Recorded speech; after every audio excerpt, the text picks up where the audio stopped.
friends! My name is Tillie. For today's story time, I'm going to read you a book called Sugar and Spice and Everything Mice, written by Silvestro and illustrated by Christie Curran-Bauer. Let's get started.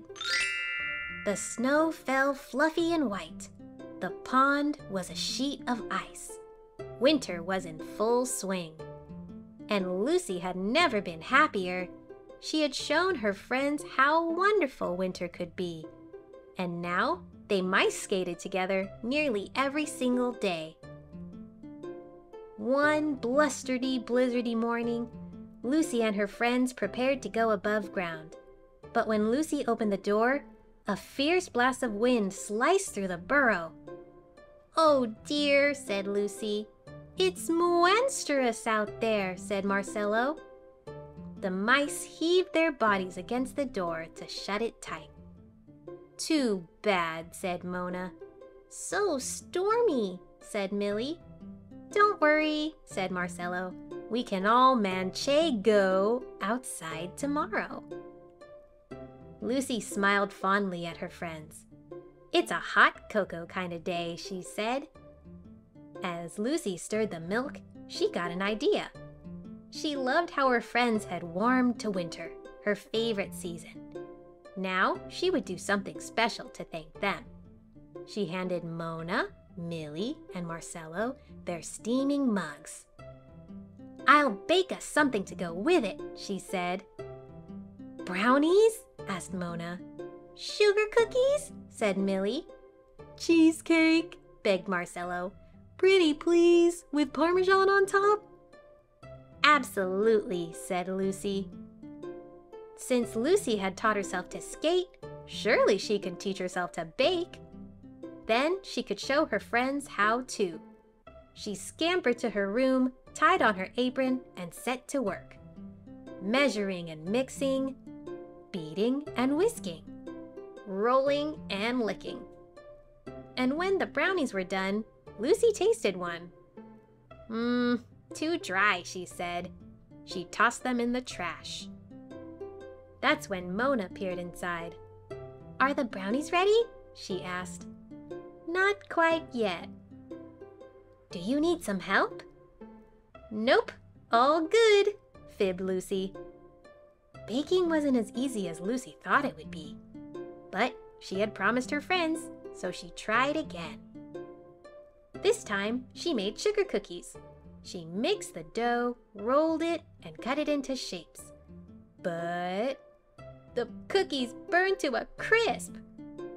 Millie ducked in and took a sniff. "Everything okay?" she asked, wrinkling her nose. "Just fine," Lucy lied. "I'd be happy to."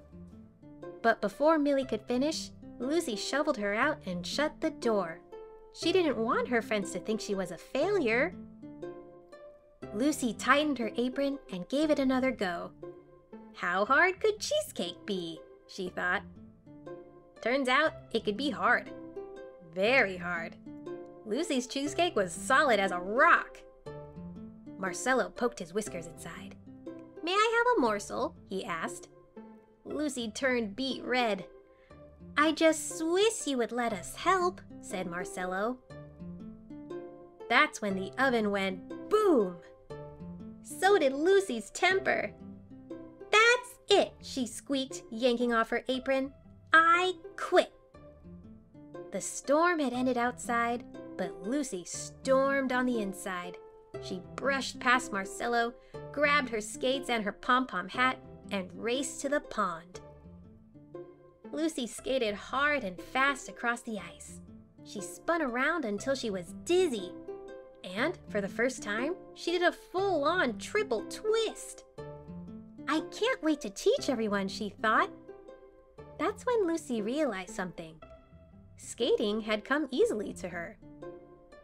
But she knew it hadn't been easy for everyone. The other mice had needed her help. Help? Lucy dashed home and nearly crashed into Mona, Millie, and Marcello. "Help," she said.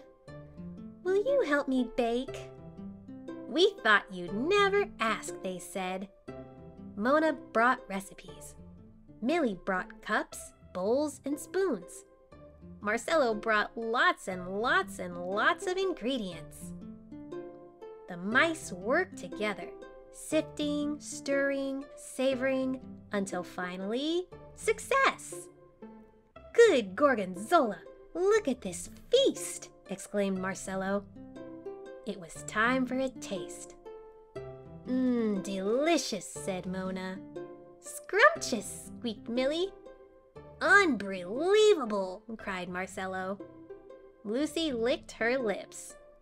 "I couldn't have done it without your help," she said. "Speaking of help," said Marcelo, "I'll help myself to more cheesecake." The mice giggled. And together, they ate every last crumb. The end. Thanks for reading today's story with me, friends. I'll see you next time.